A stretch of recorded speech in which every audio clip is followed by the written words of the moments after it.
So now we'll begin. Thanks for being here. I am thrilled about where we are in this process. And we're going to take kind of 3 beats to set up where we are, the context. And then we're going to see these beautiful designs, inspiringly beautiful designs.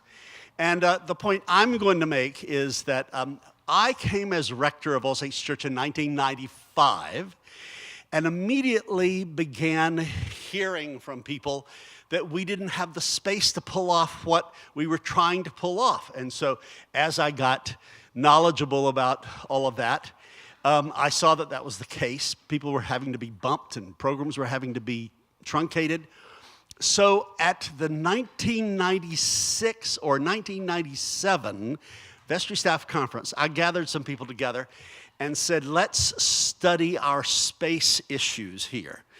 And Bill Curler was our first chair, and then soon thereafter, Don Baker took over the chairship.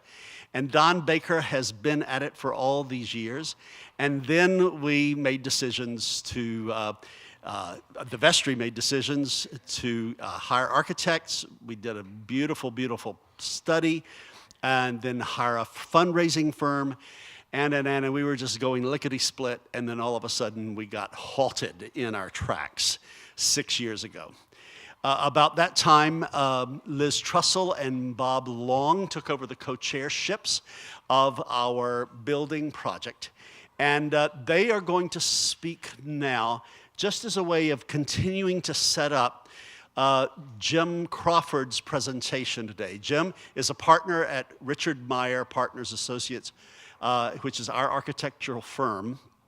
And he has really been in the details of this and is going to lead you through the presentation that we made at the Design Commission last Tuesday. But now I'm treading on Liz Trussell's territory. So will now you please warmly welcome Liz Trussell, the co-chair of our building campaign.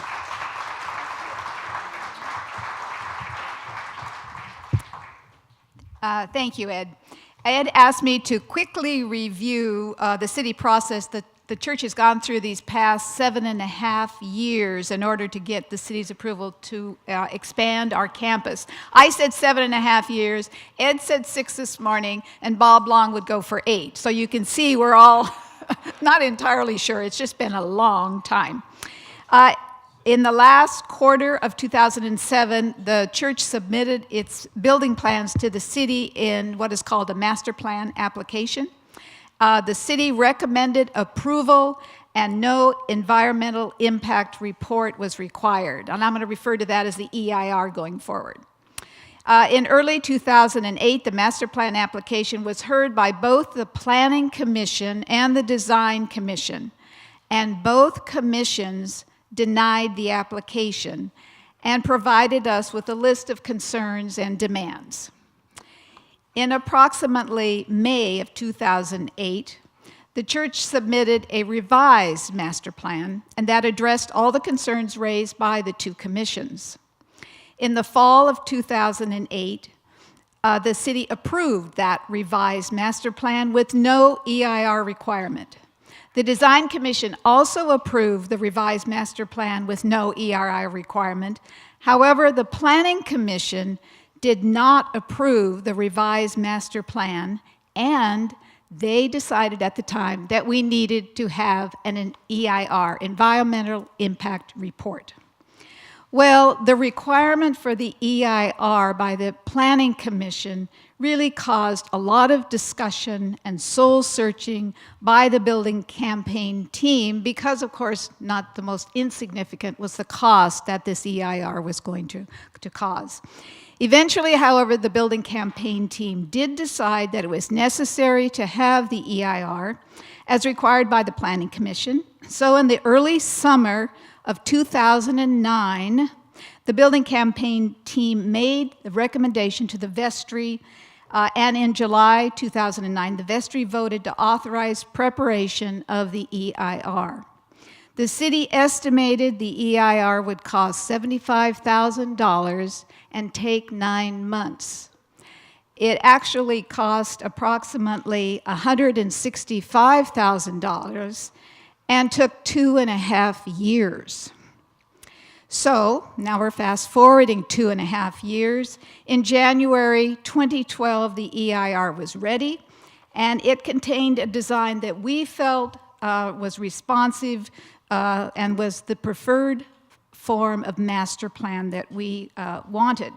We were very pleased with the final EIR. The next month, we're now in February 2012, we went back to both the Design Commission and the Planning Commission, but both commissions said no to the master plan and this final EIR. So, a month later, 2 months later, April 16, 2012, we went to the City Council for approval, and after a 5-hour meeting that many of you attended and spoke at, thank you, the City Council voted unanimously to approve the master plan for our expanded campus. 5 months later, in September 2012, we had our first meeting with the Design Commission, which was called a preliminary consultation. We were now finally discussing design with the Design Commission, imagine. In January 2013, we had another meeting with the Design Commission that was called the 50% Design Review. That meant there still was one more meeting. And we received, once again, more recommendations for changes that we studied and in some instances made. Once again, no vote was required. This past Tuesday night, May 13, will live in infamy, we had our final design review with the Design Commission. A vote had to be taken by the Commission at this meeting, which vote, if approved, would essentially end the city process. 7 commissioners attended the meeting, 6 approved, 1 abstained. And so, hence, the city process has ended. Now all we have to do is pay a fair amount of money to get our permits. But that sums up, in a nutshell, what your building campaign team has done the last 7.5 or 8 years. Thank you.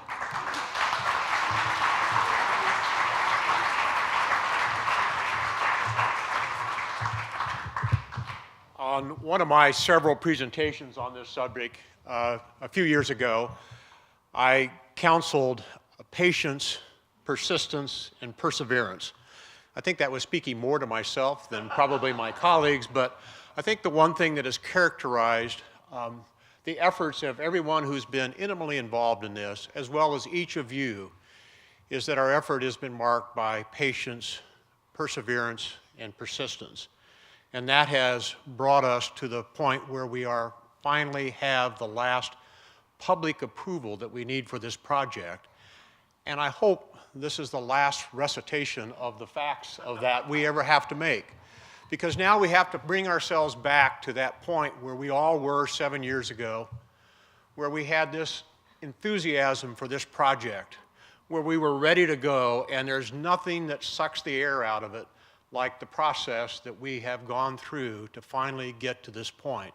So in the coming weeks and months, all of us look forward to how we move this thing to the forward gear now and get it done for our church, for our city, and for our greater world of the human family.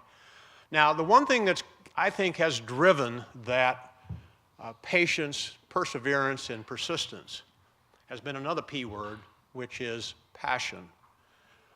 All of us who have been involved in this have been passionate about the vision that these buildings represent for all of us.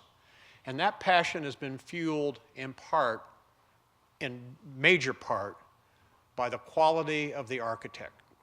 The architecture for these buildings is simply inspiring, awe-inspiring. And it's my pleasure to bring up the partner of Michael Palladino, Jim Crawford. The two of them have been working at our side patiently, persistently, and with perseverance in ways that I can't even fathom or imagine sometimes, the way in which, frankly, they have been treated by some of the people in our city. They have withstood it all and have created an amazing, amazing design. And I'm pleased to bring Jim up now to let you get infused with the passion once again about the buildings and the future we have together.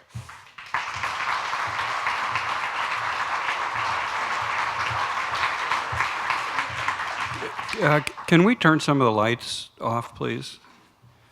It's a real thrill to stand here this morning after, as Liz iterated, for us 8 years of challenging circumstances. And I'm really pleased to see some of the folks in the audience who helped us get through this come this morning to see what's been created. As Bob said, we should really think back to at least when we got started and what the inspiration was. And I think that's why this slide of the church shortly after it was finished is up, because this is an iconic building in Pasadena. And I think, at least as an architect, it's one of the reasons we all love living here and being here, is because we have this quality of environment to enjoy. And when we first met Ed, we sort of walked around the church and were struck by the craft that was used to build this building, not only just the architecture and the space, but the craft. And of course, this is sort of the tail end of the craftsmanship era, and this is not a craftsmanship building, but all of the kind of personalized elements that went into building those buildings went into building this church. The stonework, the cast stonework, the woodwork, the stained glass windows, the floor in the church, it's Batchelder tile. It's just an amazing piece of architecture. And so when you're asked to look at building, adding onto the campus, it's quite a challenge and quite intimidating. You want to make sure that you've done something that will be thought of in an equal vein 50, 60 years from now. For us, as beautiful as the sanctuary is, the most iconic space is the outdoor space with the single oak tree. Of course, this, to me, defines Pasadena. When you think about what living in Pasadena is like, it's outdoor living, it's the landscape, it's the trees. And so we come back to this slide year after year, reminding ourselves what a beautiful how outdoor living is not just a residential term, it's really used in institutional buildings. Just like this morning, that space is filled up with tables and tents, and it's like a room, it's like having another building.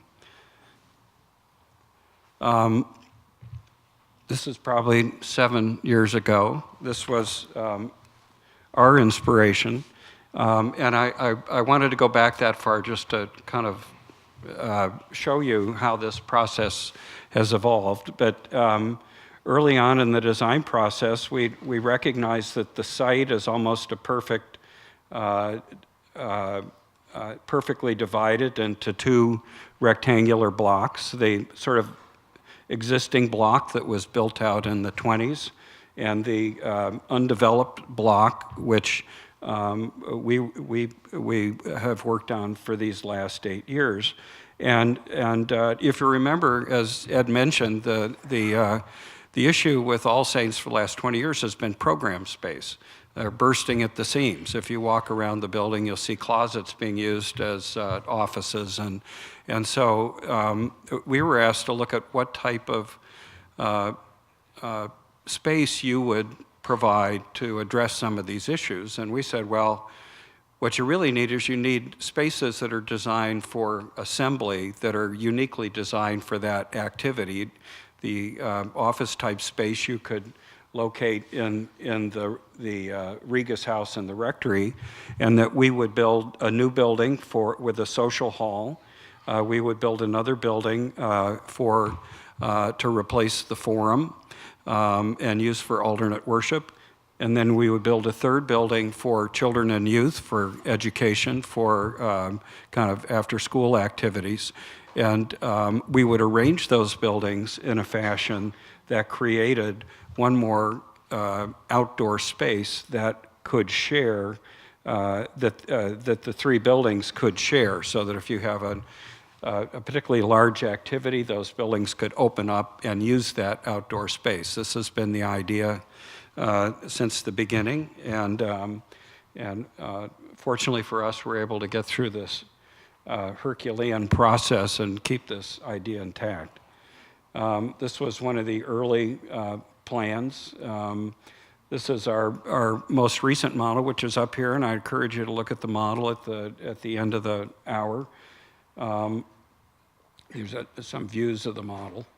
Now, what I'd like to present today by way of kind of explaining the design, go through the presentation we made to the Design Commission last Tuesday evening, and for those of you who have been following this week by week, month by month, you'll see what changes we've made. For those of you who haven't seen what we've been doing over the last few years, hopefully this will kind of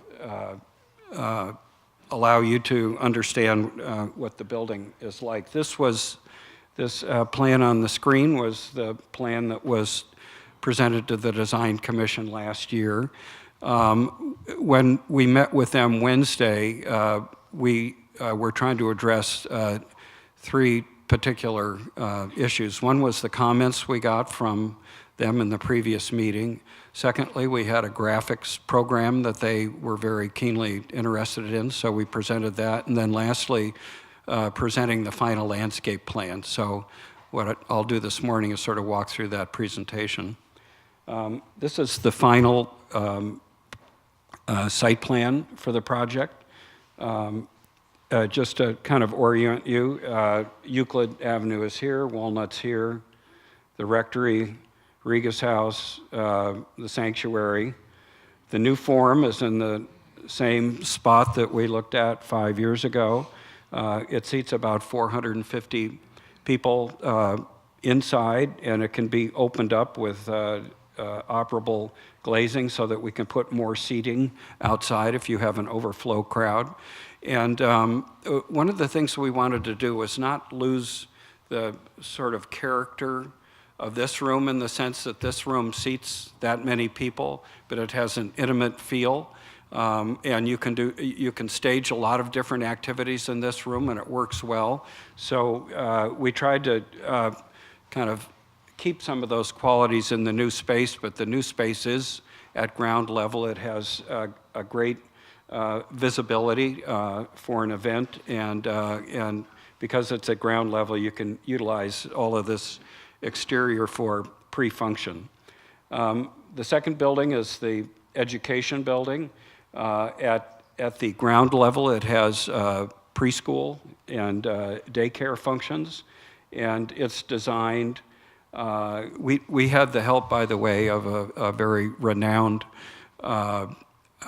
preschool and outdoor play area consultant named Eric Nelson. The church engaged this fellow, and he became a very important part of the design team, and helped us design not only the outdoor play spaces, but the indoor places. So this building has infants and toddlers with their own outdoor play space, and then rooms for 2, 3, and 4-year-olds whose play space surrounds the Forum, and I'll show you that design in a little bit. And then the third building is the outreach building with a large social hall that can be subdivided into 3 separate rooms, and a community kitchen on the ground floor. We also presented to the Design Commission the materials for the building, and I'll get into that in detail in a minute, but we're looking at using materials that are drawn from the church itself, stone, wood, concrete, and some other miscellaneous materials. But our whole approach was that although we're designing modern buildings that are intended to function and meet the church's needs for the future, the way to integrate the new buildings with the existing campus was, first off, to respect the scale of the existing buildings, so that the church was always the most iconic piece of architecture on the site. So the scale of the new buildings is 2 stories and designed to fit in rather than to stand out. And the materials are the way to tie the new modern architecture to the traditional architecture by using a stone that's as similar as we could get to the church, by using concrete and glass. There's a family of vocabulary that ties them together. We also looked at a graphics program that we presented, wayfinding signage. We kind of recounted the approach we've taken to sustainability, and we presented the final landscape design. So to get into some of the detail of the design, these statements are comments from the commissioners at our 50% advisory review last year. One of the concerns was that there was the design utilized the space around the forum for children's play, and we had located an outdoor columbarium behind a stone wall in a little private garden. And there was a concern from the commission about the adjacency of the children's play to the columbarium to the forum that had at that time a full glazed wall facing south. So we've made adjustments to the plan. The first adjustment was to engage Eric Nelson to help us lay out the children's play. And so this area is for 2-year-olds, and there's a variety of surfaces and experiences and walls that can be used. And likewise with the 3- and 4-year-olds, he's developed specific areas and surfaces and activities for outdoor play. And then the forum, we created a little more kind of private courtyard with the idea that there is a columbarium in the church, and this one being outdoors in the middle of the campus would be a slightly different type of experience. As I said, Eric helped us quite a bit understanding what a children's play area looks like. This isn't something we design on a regular basis, but we did visit a lot of schools in the neighborhood and understood how important outdoor activities are to the classroom. So Eric is going to continue on with us to help to design that space. That's the kind of the red line indicates the extent of the outdoor courtyard. And then with the columbarium, there's a columbarium in the church at the second level of, and it's a quiet contemplative space. And the addition of the outdoor columbarium, the idea was that this is a different type of experience, that having it in the center of the campus outside near the children's play area was not a negative, it was a positive, that people would have a place to go and hear the sounds of activity and children's voices, and that would be a good thing. This shows the space. There is a stone wall with the columbarium, niches mounted in the wall, a bench, a small water feature, and a specimen tree. There was also a concern from the commission with the extent and type of glazing that we were proposing for the forum. At the time, last year, we had a full-height wall of glass that was created by using what's called cast channel glass. That wall was wrapping around the south end. The initial idea was that we would have kind of a row of trees that was screening that wall, and that you would get dappled light that would animate the space, and the shadows would create some quiet, subtle sense of the outdoors while you were in the forum. We've considered that design and are now looking at using a concrete wall with a significant clear story. These are building sections, and this is sort of a partial section of the forum. At the last year when we met with the commission, this was a glazed cast glass wall, the outdoor play area in the inside of the forum. So that profile has been changed to have a concrete wall, and then on the top of that concrete wall, glazing that allows daylight to come in, but it serves both, the concrete portion of the wall serves both an acoustical and a benefit and a reduction of the daylight in the space. The clear story can be shaded with a blackout screen if there's an event in the space that does not want daylight. This is an image of the forum prior to the design change. So you're looking at a view across a landscape garden. You're kind of entering the campus, coming along the edge of the rectory, looking towards the forum. And so it shows you that the original design with the full height glazing, the entry into the forum space, an elevator and a gathering space in front. And this is the revised design. So here you can see that there's a curved concrete wall, a clear story, which we thought we might animate every once in a while with some stained glass, and people gathering for an event. So in this image, you can see the benefit of having the forum at grade level rather than in the room we're in now, because people can congregate outside before an event starts. And so we think that's a huge benefit. And if there were an event that were for more than 450 people, you could put seating outside, and they could see the event, and there would be speakers outside so that they could also hear the event going on. This is a more close-up detail showing you some of the articulation of the wall. This is that stone-clad wall that forms the kind of more intimate courtyard for the columbarium behind. This is an interior view, and in this case, there's a speaker. There are two screens that drop down to be used for images of the speaker or presentation material. And you can see the seating. We're in the round.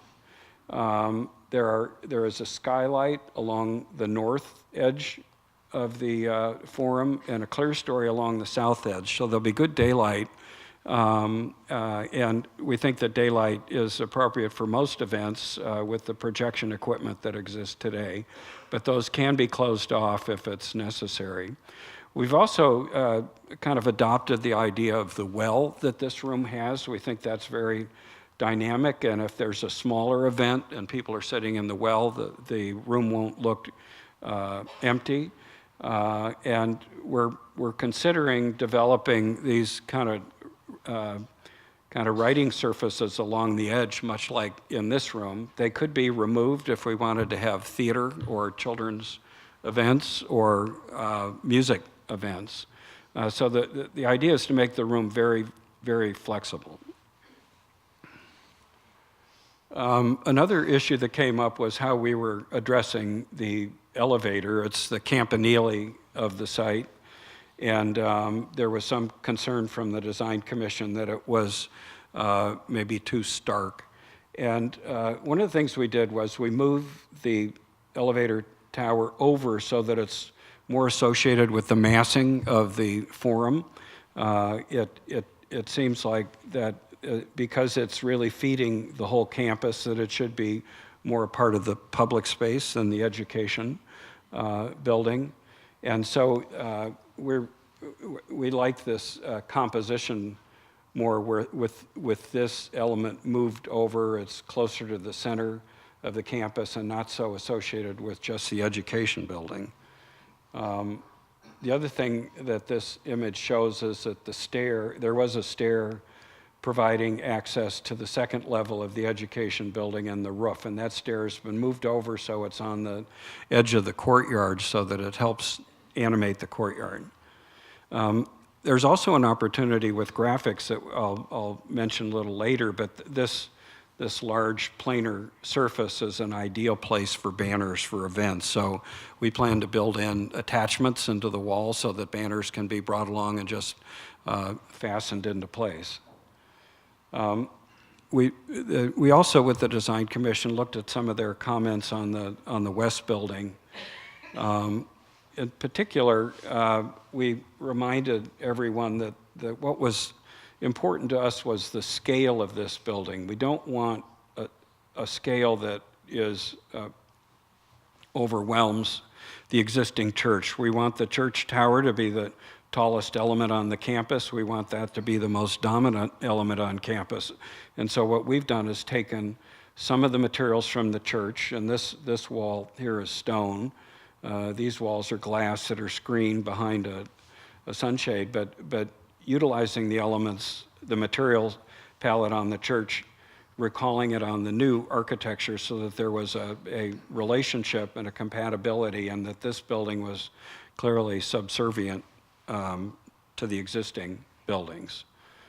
Now, as I mentioned earlier, we were all inspired walking around the campus in 2006 with the materials, the stone, the cast stone, the woodwork, and the metalwork.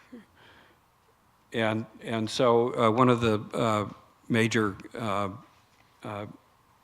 presentations to the Design Commission was to show them the final selections for materials. And you really couldn't build these buildings without using some of the stone that existed on the church.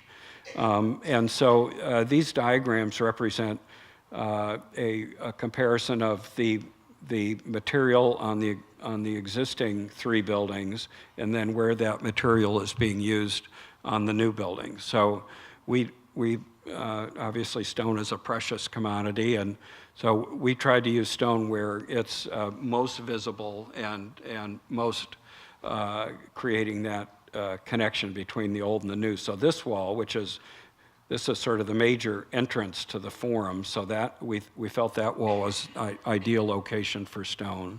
And then on the outreach building, this wall along Euclid is the sort of bookend in composition to this wall. It's a similar length. It's not as tall, but it is intended to create that relationship. So stone was important. It was also important that the stone be as close a match to the church as we could. And so the stone for the original church, that quarry is closed. We really can't go back to the original quarry, but there are other quarries in the neighborhood. And so the stone that we're selecting, we felt was a fairly good match. We looked at we had an interesting experience in the Design Commission because we had to present these materials in the building permit center. And I swear they have green lighting so that everything looks green. So they all said, well, this stone doesn't match. You guys are, you've picked the wrong stone. So we showed them this slide, and it is interesting how lighting affects everything. But we don't want to mount the stone the same way. It's a different type of construction. And so we're proposing to have an open joint system that won't be filled with grout. Like the older church, you have these sort of blocks of stone that are mortared together. In modern buildings, the stone is anchored to a substrate. So we're proposing to use an open joint with a waterproof barrier behind. This allows the stone to move in an earthquake so it won't crack the grout, and that would be sort of a maintenance issue, a long-term maintenance issue. So leaving it open is we think a better solution, and you'll have the same material, but it will be installed in a slightly different way. Another material that is prominent on your existing buildings and the new buildings is architectural concrete. And I know you don't go and look at the east facade of the building very often, but that is architectural concrete, and the north facade is architectural concrete. And it's been sort of painted over, but it was a sort of a lovely board form surface when it was originally built. The new buildings, the Forum in particular, use architectural concrete. The end walls of the outreach building, the end walls of the education building, the ramp walls going down to the parking are all architectural concrete. We have grown to love architectural concrete in that it's one of those materials that has a great solidity to it. And when done well, has a real architectural character. And I think we're very blessed to have a great contractor as part of the team, Matt Construction, for those of you who know contractors. And Paul Matt, who has started this company, one of his early projects I learned and got a big kick out of this was he worked on the Salk Center in San Diego when he was a younger man. So they have a real commitment to doing quality construction, and architectural concrete is one of those materials where if you get the right guy, it will be beautiful. This is a building we just finished on the UCLA campus. It was built by another contractor, but it shows you that with careful detailing and the right formwork and the right guy, it can look wonderful. So these are some details out of our construction documents that describe the reveals and the jointing and the material. This was a slide we showed the design commission just to show the paving. We do have a lot. We have concrete paving. We have decomposed granite in the main courtyards. Whoops. And we have a lot of landscape. And the paving would use the same kind of concrete mix that the buildings use, but it would have a light acid wash on it, so it would have a light texture. Glass, we have a lot of glass. Part of our sustainable approach is to daylight all the spaces wherever we can. And we spent a lot of time with the contractor trying to develop a profile of window that seemed more appropriate for an institutional building. We didn't want to use sort of a typical storefront system, and so this works by using aluminum plates. You get a very nice thin profile, and we have a lot of sliding doors and storefronts that open up, and so that system is integrated and provides the surround. 5 minutes. Oh, okay. Wood. We've got wood trellises. Wood benches around the campus. We're looking at using oak in order to use the same material that's on the church. We have a kiosk. I'll get to that in a minute. Cast stone. This is a material that was used on the church, and we're using it as a sunscreen on the west facade of the outreach building. This is a shaped member, and the shape was created by doing sun studies of various configurations and figuring out how to block out the west sun, but at the same time still allow daylight, a little bit of daylight to penetrate. We also looked at a sustainable design strategy of daylighting, cross ventilation. All these rooms can be cross ventilated. Whoops, sorry. I'm just going to, I wanted to get to another part because we also studied, if you remember, we had an 800 square foot cafe.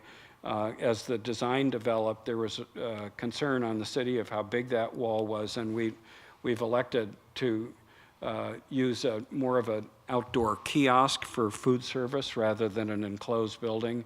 Remember, this site at the corner of Euclid and Walnut is the future development site. So this shows the sort of before rendering with the enclosed building, and this is the outdoor kiosk that would provide food service for that patio.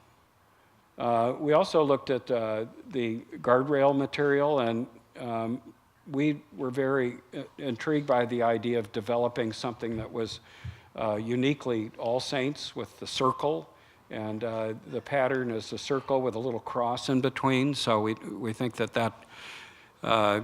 this building has a simple palette of materials. By having something like this that's clearly All Saints, it will add to the richness of the building. Graphics, we have a whole program of graphics from wayfinding, project identification at the perimeter,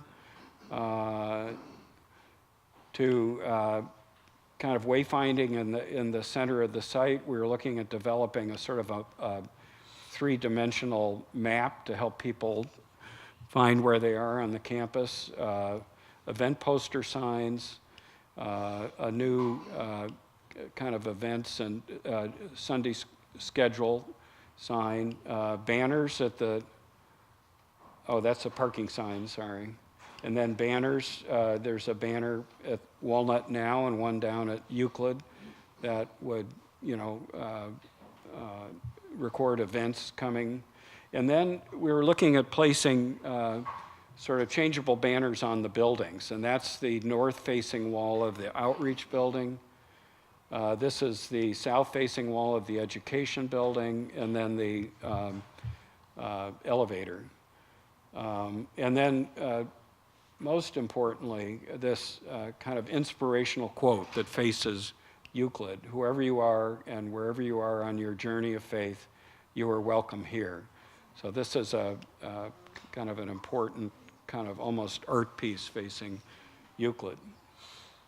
We also presented the landscape program, and the idea is that we're taking this, it's almost sort of an English country landscape on the existing campus and extending that in a drought-tolerant way all along Euclid and Walnut. And then using plant material for specific areas. Here, this is kind of a play area, an outdoor space, so there's a lawn panel and some trees. This is our dining area, so there's a bosk of trees with DG below. Our major space is this courtyard that's all DG with an overhead trellis that would be planted with wisteria. Our labyrinth, this is a more private area off of the outreach building with a trellis and landscape. And then where we can get them significant oaks that would help recall the existing courtyard by the church. This is the children's play area, and then an alley of sycamores running along the length of the education building. So this is just more detail. And then on the top of the education building, there is a roof terrace that would have a trellis and then a green roof. So that should really be a spectacular space, great for events.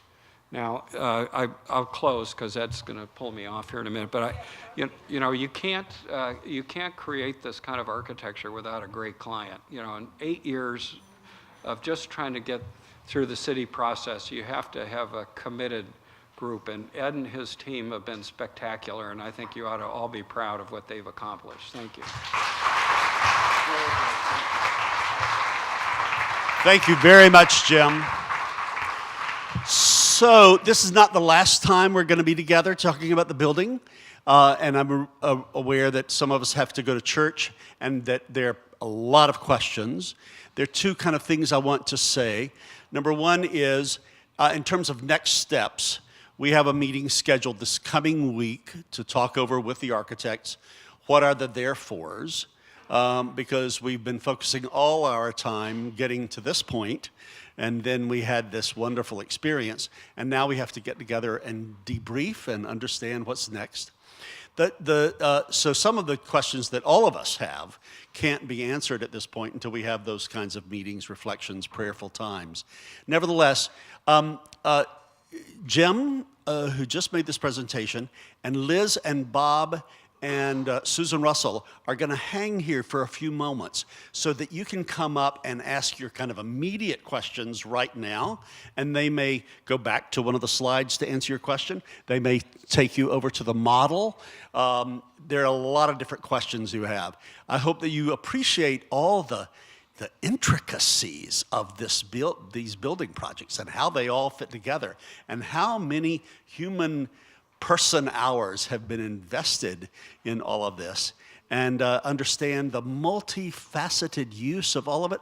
I do want to remind you that a lot of what Jim was referring to in terms of the children, youth, and families education building, the vestry charged us with designing a building so that we could open a child care center accredited by the state of California, so that we could serve children who are underserved.